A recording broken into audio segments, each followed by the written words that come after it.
said, I think it's the fourth time you've prepared for Kentucky. I'm just wondering, when you study them over the years, how much have they changed and how much have they not? And when you've played a team like this and you're kind of comfortable with them, what does that provide to you? It's a great question. I think the biggest thing about them that's been really consistent is just their level of physicality. So this is my third game actually playing. My freshman year, we went there, and I went on a trip, but Trey Hill was here, so he played that game. And I just remember seeing how physical it was, and that's definitely something that sticks with you throughout the years, and you kind of realize as you start to prepare, when you start to play for yourself, understanding the level of physicality that comes with this game, and understanding that this isn't a game that you can take lightly and you must be on your P's and Q's. So I think they've done a tremendous job of staying consistent as far as that level of physicality. Of course, there are different things that may change throughout the years depending on their personnel, whether it be the amount of times they want to blitz or different things they want to do on first, second, third down, whatever it may be. Just depending on personnel, but the main thing is that they're very consistent with their physicality. Yeah, just wondering about you guys. Normally, this game is physical versus physical, run versus run, stop the run, all that kind of stuff. You guys have been kind of wired a little bit different on offense this year. Is it? Do you have to be careful about getting drawn into a game like that? Are you doing them a service by trying to play that game, or do you do what you've been doing these last few games, which is throw the ball on? So I think at the end of the day, our job is to try to win. That's really all you can do. However that is, however you have to get it done is what you do.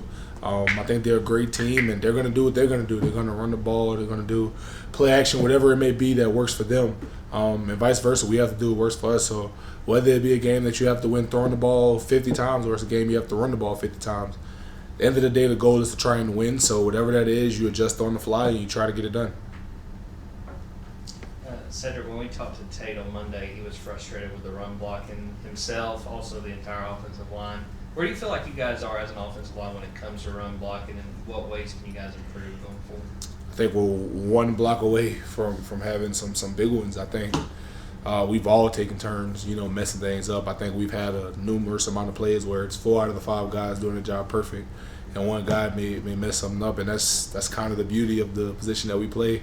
You need all 5 guys working in unison at all times, for things to look pretty. So I think that's kind of where we are, is just really understanding that at the end of the day, no matter how big or how small your block may be for the development of the play, it's still very important, and you can't take that lightly. Yeah, a couple of different guys have acknowledged that maybe they haven't been playing up to the standard that has been set here, and given that this is Kentucky game that has repeatedly been set as one of, if not the most physical on the schedule, is the fact that it is such a physical game, and knowing that style points aren't going to matter, who throws the ball the best isn't going to matter. It's just whoever is the most physical. Can that be something that this team really sort of needs and leans into this weekend?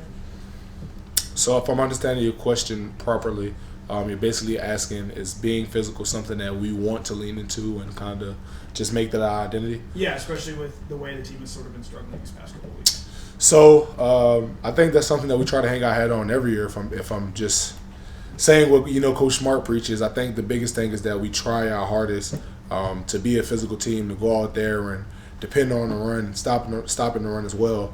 And that's just kind of what we want to be able to do. And of course, this will be a physical game. Their goal as well is to run the ball and stop the run. So at the end of the day, it'll just be about who can execute the best, and you kind of got to go from there. Cedric, what stands out to you about Deion Walker, that number 0 for Kentucky, and what challenge does he present going up against a guy like that? Really twitchy. That's the first thing that stands out to me.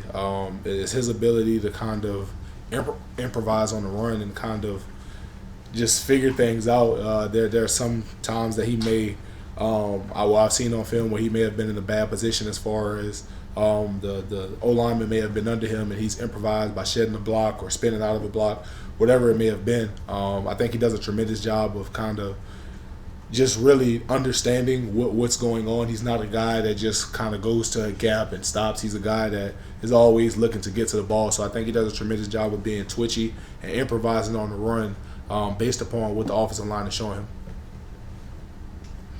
Said I feel like the true 0 has more teams play it. You see it a lot more often, but Kentucky's a football team that really features a true nose tackle.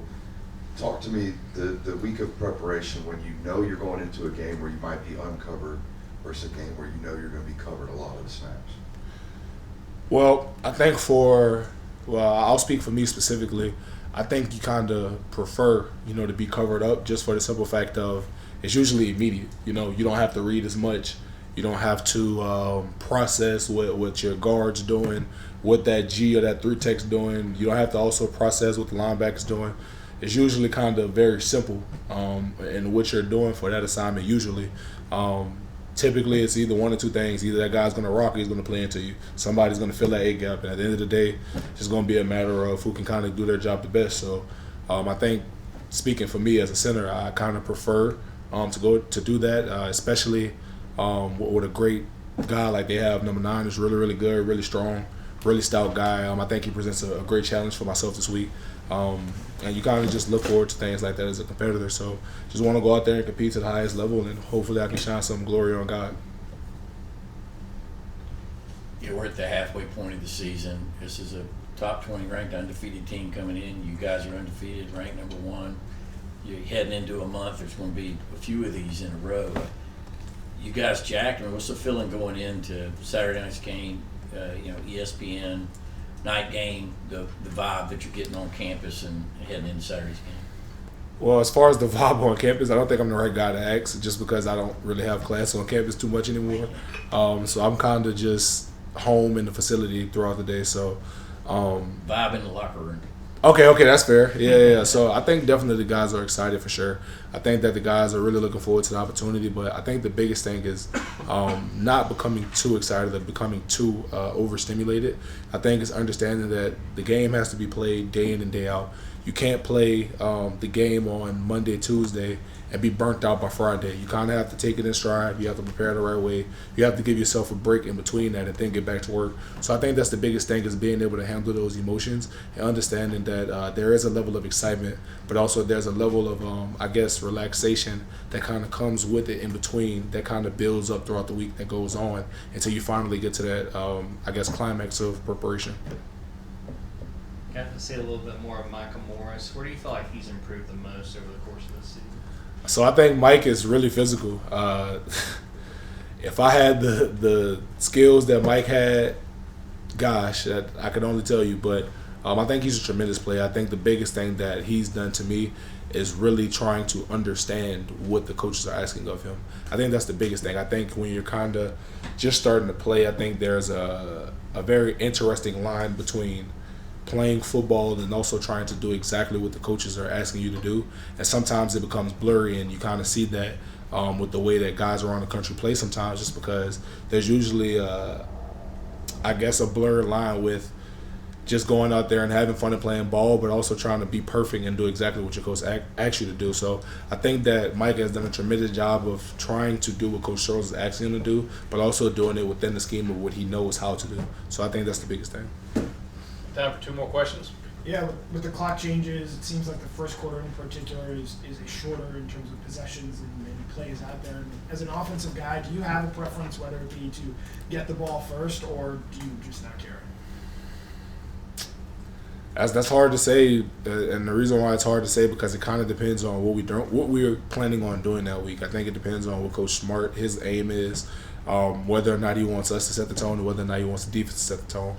I think that kind of goes back to Coach Smart, and you kind of just got to buy into the game plan. So I think preferably you kind of just want to be in a position to where you're ready to capitalize if your numbers call first, but ultimately you have to trust Coach Smart and understand that he has a game plan. Any more for Seth? All right, Cedric. Thank you. Cedric. God bless you all. Appreciate it.